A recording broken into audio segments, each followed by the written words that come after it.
आशापुरा माँ study class में आपका स्वागत करता हूँ। लाइक और सब्सक्राइब जरूर करना। अध्याय 2 एक चर वाले रैखिक समीकरण के उदाहरण करने जा रहे हैं 2.2 के। तो इसमें परिमेय संख्या दी हुई, एक परिमेय संख्या है -7/3 के दुगुने में क्या जोड़ा जाए जिसमें 3/7 प्राप्त हो। क्वेश्चन कह रहे हैं वैसे करना है। परिमेय संख्या है, परिमेय संख्या। तो क्वेश्चन पहले अपन को क्या क्या दिया हुआ है वो लिखते हैं। दिया हुआ है ये परिमेय संख्या दी हुई है,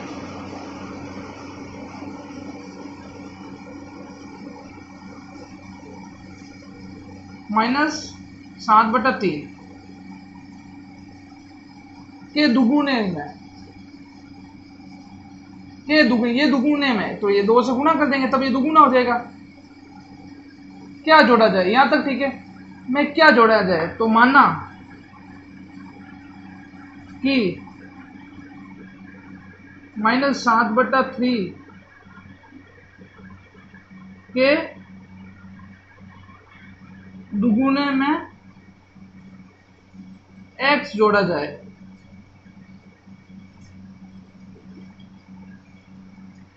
माना क्या मतलब उस जगह x जोड़ेंगे तो क्या, तो इक्वेशन बनेगी x प्लस 2 इंटू -7/3 ठीक है, जाए जिसमें 3/7 प्राप्त हो। जोड़ दिया तो हमें क्या प्राप्त होगा, 3/7। तो इक्वेशन बन गई। अब इसको सोल्व करना है, कुछ नहीं करना है, इसे 2 से गुणा करेंगे पहले। तो ये हो जाएगा -14/3 -14/3 प्लस का x 3/7। अब क्या होगा, स्थानांतर होगा, ये इधर जाएगा तो ये प्लस का हो जाएगा। यहां करते हैं x बराबर 3/7 प्लस के 14/3। इसका लसअप लेंगे, लसअप आएगा 21, लसअप 21 आएगा। 21 दोनों में आता है। लसअप लेने वह संख्या लेनी है जो इसके दोनों पहाड़े में आती है, तो पहले आती है। कम से कम लेनी है, जैसे दोनों में कम से कम क्या 21 ही आ रहा है। समान ऐसी संख्या जो समान लेनी है पहाड़े में, तो पहले आती है, मतलब समान हो। 21 दोनों में आ रहा है तो 21 इसमें कितनी बार आता है, 7 में 3 में, तो 3 इंटू 3 प्लस वहां जुड़ जाएगा। और इसमें आता है 7वां, तो 7 से गुना हो जाए 14 इंटू 7 21। अब क्या करेंगे, इससे गुना कर देंगे, x इंटू एक्स नहीं, x बराबर 3 इंटू 3 9, 14 7 98 21। तो 9 और 98 हो जाएंगे 107/21। ये वैल्यू आएगी, x की वैल्यू आएगी 107/21। ये वैल्यू अपन यहाँ रखेंगे, यहाँ तो हमें 3/7 प्राप्त होगा। ये जांच आप करके देखना और कमेंट बॉक्स में बताना ये समीकरण संतुलित है या नहीं है, ठीक है। तो अब अपन एक सवाल करते हैं, ये मजेदार सवाल है, बहुत अच्छा सवाल है। तो एक आयत का परिमाप, अब पहले कुछ नहीं, पहले कह रहा है वो दिया हुआ है, पहले अपन मैं क्वेश्चन जो बोलता है वो करता हूं पहले। तो अपन को क्या करना है, एक आयत का परिमाप दिया हुआ है, एक आयत का परिमाप 13 सेंटीमीटर, ठीक है। और उसकी चौड़ाई क्या है, उसकी आयत की चौड़ाई 2/3/4। तो इसको सोल्व करेंगे, इससे गुणा करेंगे तो 8 आ जाएगा। 8 और 3 जुड़ जाएगा तो 8 में 3 जुड़े तो ये 8 प्लस 3 4, 11/4। ये आगे चौड़ाई। अब मानेंगे, मानना कि आयत की लंबाई, क्योंकि लंबाई ज्ञात करनी है तो मानेंगे लंबाई x सेंटीमीटर। तो अब एक आयत बनाएंगे अपन, इसकी लंबाई हो जाएगी x और चौड़ाई हो जाएगी 11/4 और इसका परिमाप होगा 13 सेंटीमीटर। तो अपन परिमाप ज्ञात करना है, तो अपन नहीं, लंबाई ज्ञात करनी है, परिमाप दिया हुआ है, चौड़ाई दी हुई है, तो ज्ञात करना है लंबाई। लेकिन ज्ञात कैसे करेंगे? आयत का परिमाप का फॉर्मूले से। क्यों? क्षेत्रफल दिया हुआ होता तो क्षेत्रफल का फॉर्मूला लगाते हैं। तो ये आयत का परिमाप 2 इंटू लंबाई प्लस चौड़ाई। तो आयत का परिमाप दिया हुआ है 13 सेंटीमीटर बराबर 2, लंबाई है x और चौड़ाई है 11/4। तो अब 2 को इधर भेज दूंगा मैं, तो x प्लस 11/4 13/2, ठीक है। तो अब ये भी इधर जाएगा तो ये माइनस का हो जाएगा, x बराबर 13/2 माइनस 11/4। अब लसअप लेंगे, इसका लसअप आएगा 4, 4 दोनों में आ रहा है, 4 2 में 2 बार आता है, तो 13 इंटू 2 माइनस इसमें या इसमें एक बार 1 से गुना कर देंगे, 11 इंटू 1, x बराबर 26 माइनस 11/4, x बराबर 15/4। ये आ गई लंबाई, लंबाई आ गई क्या आई? 15/4। ये आंसर हो गया। ये ऐसे ही सवाल करना है, ठीक है।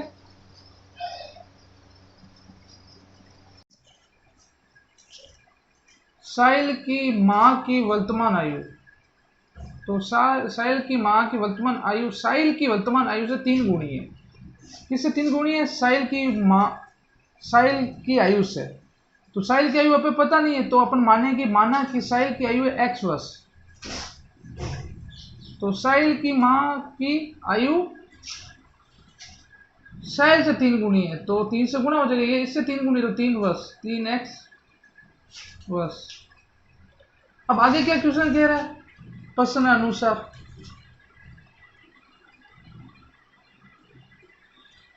5 वर्ष बाद उन दोनों की आयु में 7 वर्ष हो जाएगी। 5 वर्ष बाद दोनों की आयु 67 वर्ष हो जाएगी। तो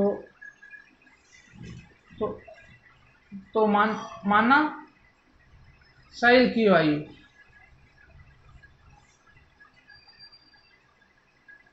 5 वर्ष बाद कितनी हो जाएगी? x प्लस 5 वर्ष।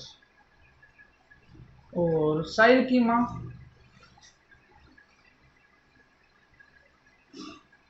माँ की आयु, इसमें भी ऐड हो जाएगा 3x प्लस 5।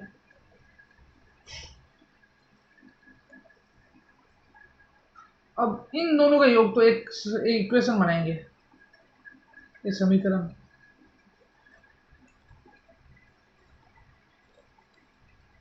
वर्तमान आयु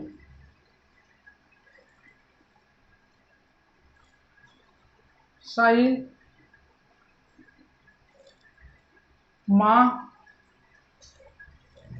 और यहाँ योग, तो अपन ने पहले वर्तमान आयु x मानी साहिल की, और माँ की 3 गुणी थी, तो 3x मतलब 3x, तो इनका योग हो जाएगा 4x। और वर्तमान 5 वर्ष बाद, तो 5 ऐड हो जाएगा इसमें, x प्लस 5, 3x प्लस 5, तो ये टोटल हो जाएंगे 4x प्लस 10। तो इनकी इक्वेशन होगी, उनकी आयु का योग 67 है, मतलब 5 वर्ष बाद इनका आयु का योग 67 है, तो ये है 5 वर्ष बाद, तो इसके बराबर हो जाएगी 4x, मतलब 4x प्लस 10 बराबर 67। ठीक है, तो इसको उधर भेजेंगे तो ये माइनस का हो जाएगा, तो 4x बराबर 67 माइनस 10, तो 4x बराबर 56, x बराबर 56/4, तो x बराबर डिवाइड करेंगे, इसमें भाग देंगे तो एक बार जाएगा 4, x 14 वर्ष, तो साहिल की आयु आएगी, साहिल की वर्तमान आयु x मानी थी, तो यहाँ 14 वर्ष हो जाएगी। तो इस सवाल में क्या पूछा है, उनकी वर्तमान आयु ज्ञात, तो दोनों की वर्तमान आयु ज्ञात करनी है, तो साहिल की तो आ गई, और माँ की, साहिल के माँ की वर्तमान आयु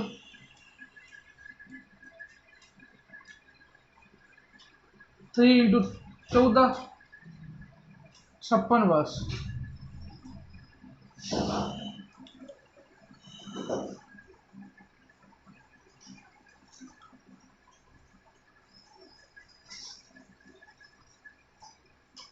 सॉरी यहाँ मिस्टेक हो रही है, तो 14 से 3 से गुना करेंगे, 14 3 12, 2 1 यहाँ 80 लगी, 1 3 42 वर्ष आएगी।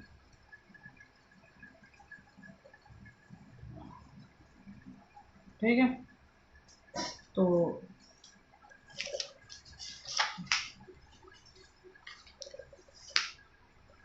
माँ बेटे की तो होगी, साहिल की तो 14 वर्ष और माँ की 42 वर्ष, तो 5 वर्ष बाद दोनों की आयु का योग 67 वर्ष हो जाएगा, 5 वर्ष बाद। ठीक है, बंसी के पास कुछ सिक्के रुपए 2 वाले तथा कुछ 5 वाले,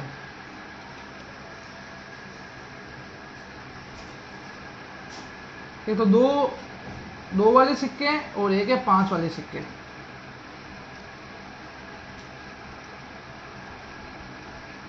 ठीक है, बस क्वेश्चन कह रहा है कि एक तो 2 वाले सिक्के हैं और 5 वाले सिक्के हैं। यदि 2 वाले सिक्कों की संख्या 5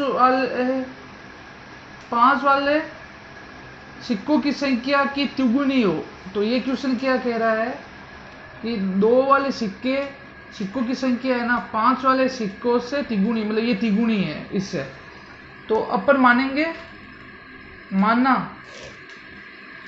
कि बंसी के पास 5 रुपए सिक्कों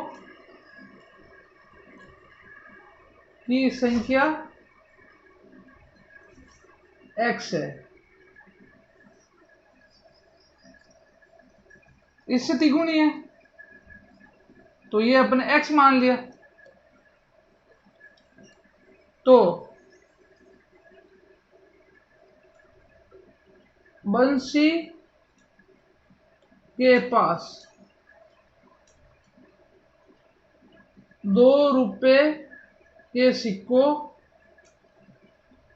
की संख्या 3x है, 3x हो जाएगी।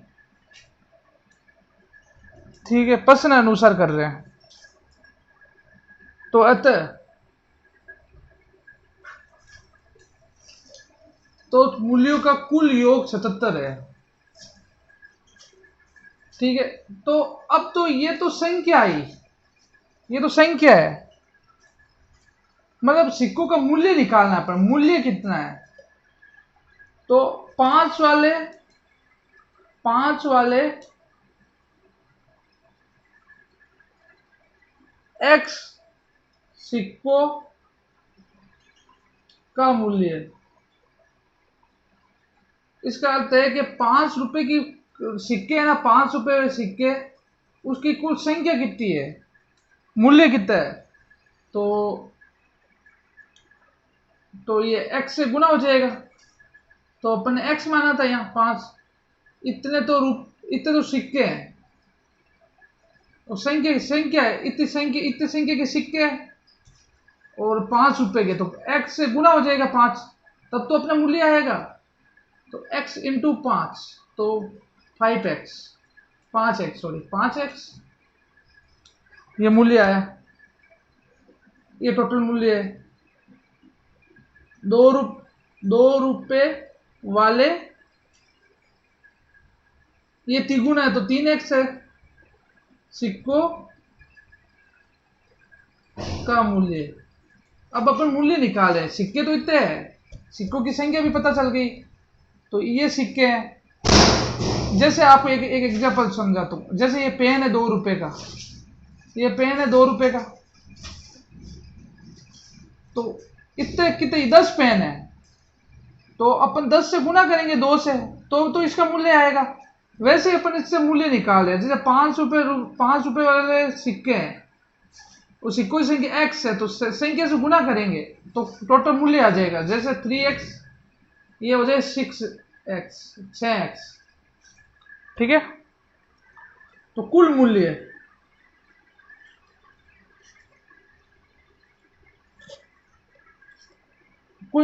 77, तो इसके बराबर आएगा, इसके बराबर लेना है तो जोड़ देंगे, तो 5x प्लस मतलब 5x 6x 77, इसके बराबर है टोटल मूल्य, तो ये जुड़ जाएगा 11x बराबर 77, तो x बराबर 77/11, तो x बराबर 7। तो ये x की वैल्यू आई। हमने माना कि बंसी के 5 वाले सिक्कों की संख्या है x, तो 7 है। 5 रुपए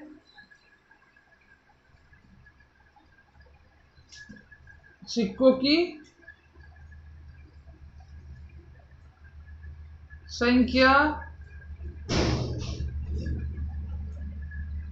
7 है।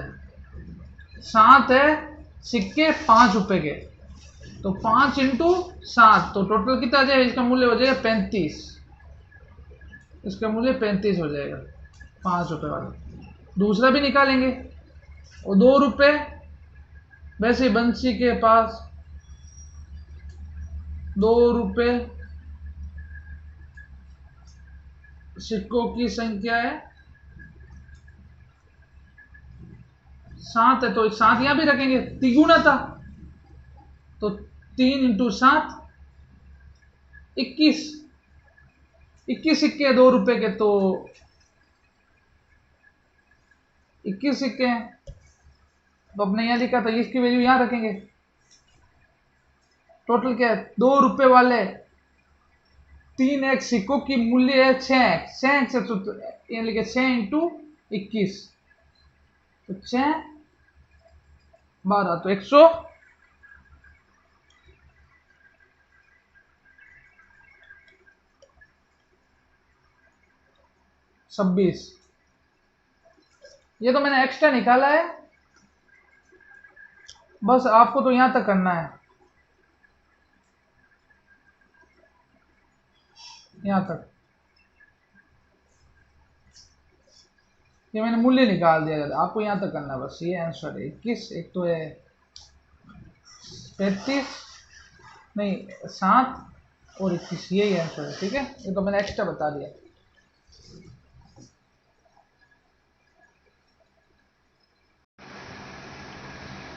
उदाहरण 9, यदि 11 के 3 लगातार गुणजों का योग 363 है तो उन्हें ज्ञात कीजिए।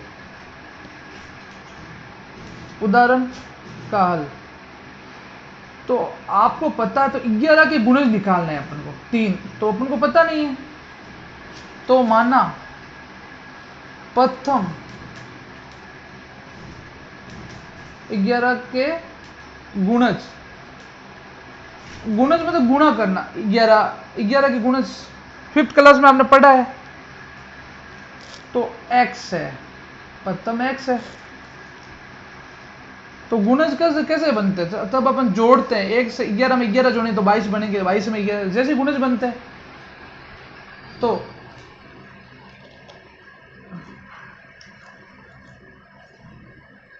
दूसरा गुणज, गुणज x प्लस 11, 3 लगा दे तो तीसरा 11 के गुणज x plus 11 plus 11 total 11 x plus 22, तो ये 3 गुणज आ गए। तो अब हम एक स्केल में शो करेंगे,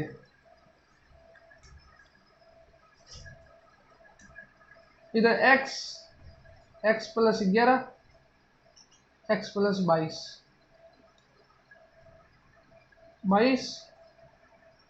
11 0, एक स्केल है ये, ठीक है। तो इस स्केल अब अपन क्वेश्चन करेंगे, क्वेश्चन अपने मान लिया, तो अपन को सबको ऐड करेंगे, इसका योग दिया हुआ है, अपन को दिया हुआ है 11 के 3 लगातार गुणजों योग है 363, ये तो योग दिया हुआ है अपन को, तो इसके बराबर अपन को इनको जोड़ना पड़ेगा, तो x प्लस 11 x प्लस 22 363, तो इन तीनों x को जोड़ेंगे तो 3x मतलब प्लस 11 और 22 हो जाएंगे 33,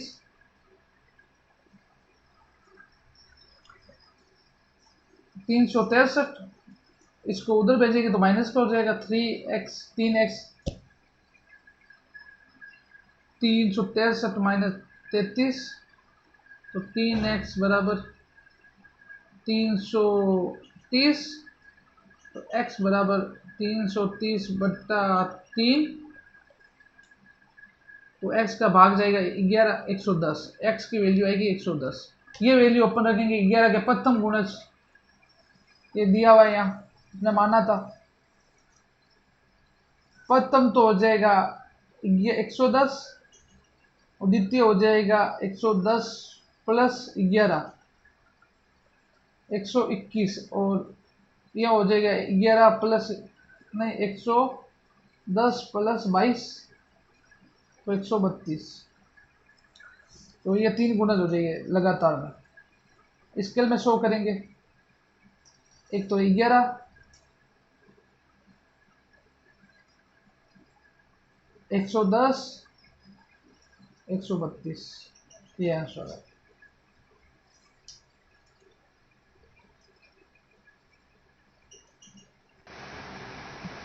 दो पूर्ण संख्या का अंतर 67 है, यदि उनमें 2:5 का ये अनुपात है, 2:5 का अनुपात है, तो संख्या ज्ञात कीजिए। तो अनुपात क्या दिया हुआ है, दिया हुआ है 2:5, तो अब संख्या ज्ञात करनी है अपने, तो संख्या ज्ञात करने के लिए अपने x से गुणा करना पड़ेगा, तो हम संख्या पाते हैं 2x व 5x है, ये दो इनका, ये दो संख्या आ गई, इसका इनका अंतर दिया हुआ है, ठीक है। पहली संख्या है 2x और दूसरी संख्या है 5x।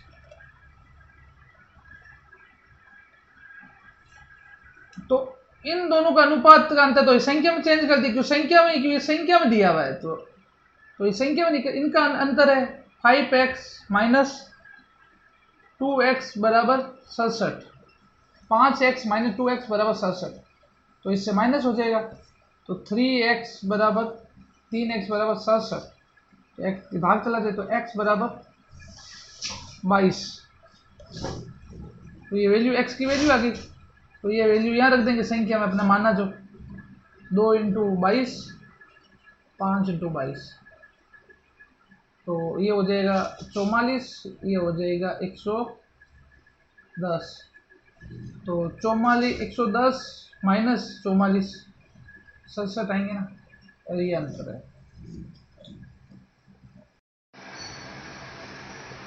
उदाहरण 11 करने जा रहे हैं। देवेशी के पास 50 रुपये, 20 रुपये तथा 10 वाले कुल मिलाकर 25 नोट है। ये पहले क्वेश्चन कह रहा है वो करते हैं यहाँ पे। एक तो 50 वाले हैं, एक 20 वाले हैं और 10 वाले हैं।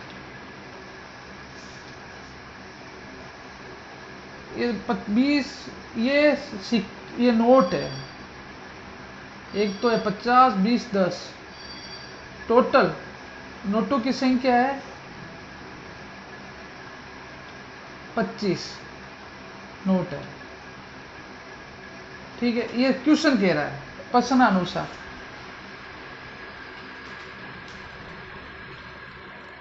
पचास, 20, 10 और जिनका मूल्य, तो इन सब का मूल्य इन सब का मूल्य कितना है 590। क्वेश्चन कह रहा है वो कर रहे हैं। ठीक है, यदि 50 तथा 20 वाले नोटों की संख्या का अनुपात, तो ये दिया हुआ है यहाँ, तो अपन मानना कि 50 रुपये व 20 रुपये वाले नोटों का अनुपात है 3:5। ठीक है,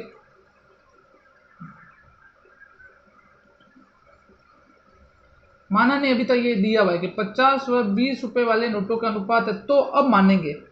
तो मानना कि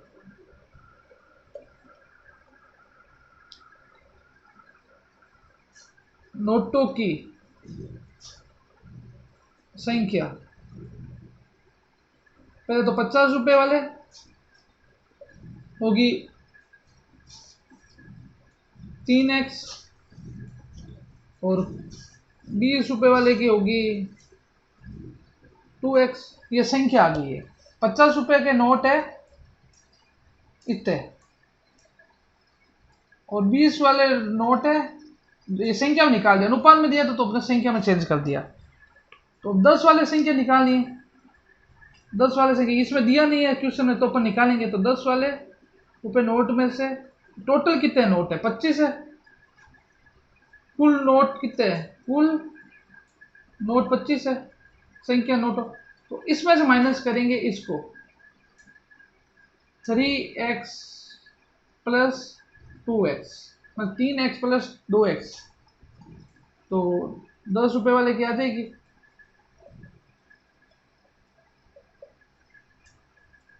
25 में माइनस होगा, टोटल तो 25 है, इन दोनों की निकल गई, इन दोनों की अपन ने निकाल ली, तो 10 का बचेगा, तो इन दोनों में से निकालेंगे, ये दोनों निकालेंगे तो 10 का ही बचेगा, मतलब 10 का निकालना है, 10 का बाकी निकालना, तो 10 का निकालने के लिए इन दोनों का जोड़ के, इन दोनों 50 रुपयों की संख्या को जोड़ के, कितनी संख्या है 25 में से माइनस करेंगे, तो 25 में से माइनस करेंगे तो 10 रुपये नोटों की संख्या आ जाएगी। तो 3x प्लस 2x, मतलब 2x plus 3x plus 2x, तो 25 माइनस 5x 10 रुपये वाले की संख्या आई है। ठीक है,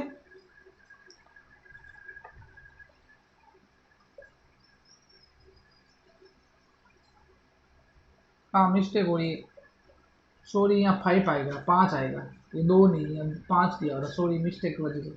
तो 5 से गुना होगा, 5x, x से गुना हो रहा है तो एक 3x और 5x, ये तो मिस्टेक होगी तो ये 5x होगा।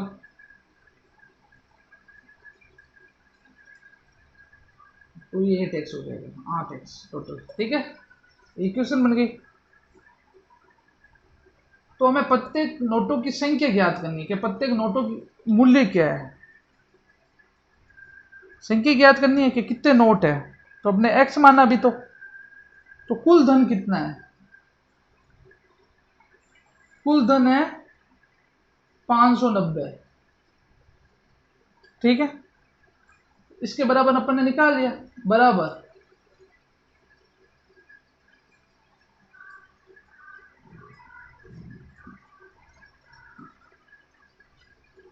तो अब तो ये जो संख्या आई है, ये संख्या, तो अब मूल्य निकालने से नोटों से गुणा करेंगे। ये क्वेश्चन एक पहले करा चुका हूं मैं, इससे गुणा करेंगे तब तो संख्या आएगी ना।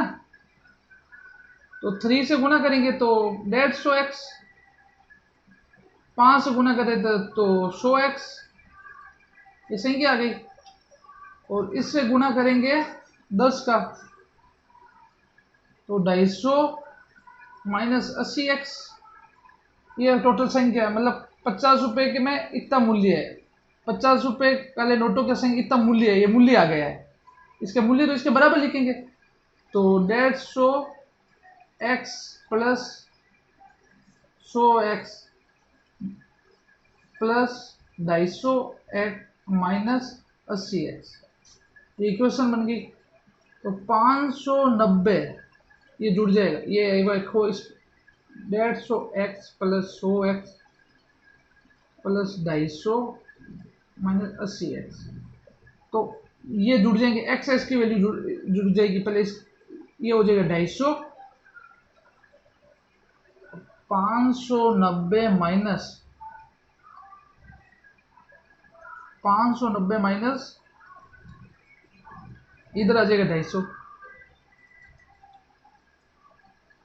और ये जुड़ जाएगा 250 एक्स माइनस 80x, तो इसमें से माइनस हो जाएगा तो 0 4 3 340 आ जाएंगे इसमें से, तो ये आ जाएगा 170x। तो x की वैल्यू निकालने के लिए नीचे भेजेंगे इसको डिवाइड में, तो 340 बट्टा 170, तो x की वैल्यू आएगी 2। हमने माना क्या, माना था x, माना कि नोटों की संख्या x है, तो x ही माना था, तो यहाँ x यहाँ रखेंगे, यहाँ रखेंगे, तो यहाँ करते हैं 50 रुपए नोटों की संख्या x है, तो अपने यहाँ x रखेंगे 3 इंटू एक्स, तो यहाँ 2 आ जाएगा, तो यहाँ 6 आ जाएगा, और यहाँ 2 रखेंगे तो यहाँ 10 आ जाएगा। मतलब 50 रुपए नोटों की संख्या होगी 6 और 20 रुपए नोटों की संख्या होगी 10, तो 10 रुपए नोटों की संख्या होगी, ये अपने निकाला यहाँ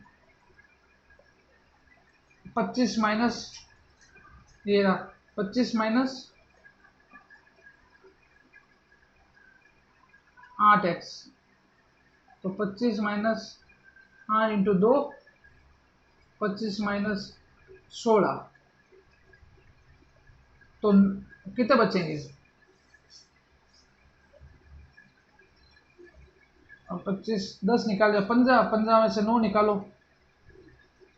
नहीं 15 में से 6 निकालो तो 9 बचेंगे, टोटल 9।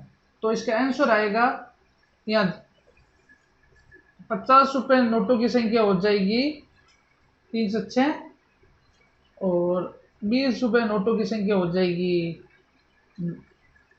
10 और 10 रुपए नोटों की संख्या हो जाएगी 9। ये नोटों की संख्या, ये आंसर है। ठीक है, आपको ये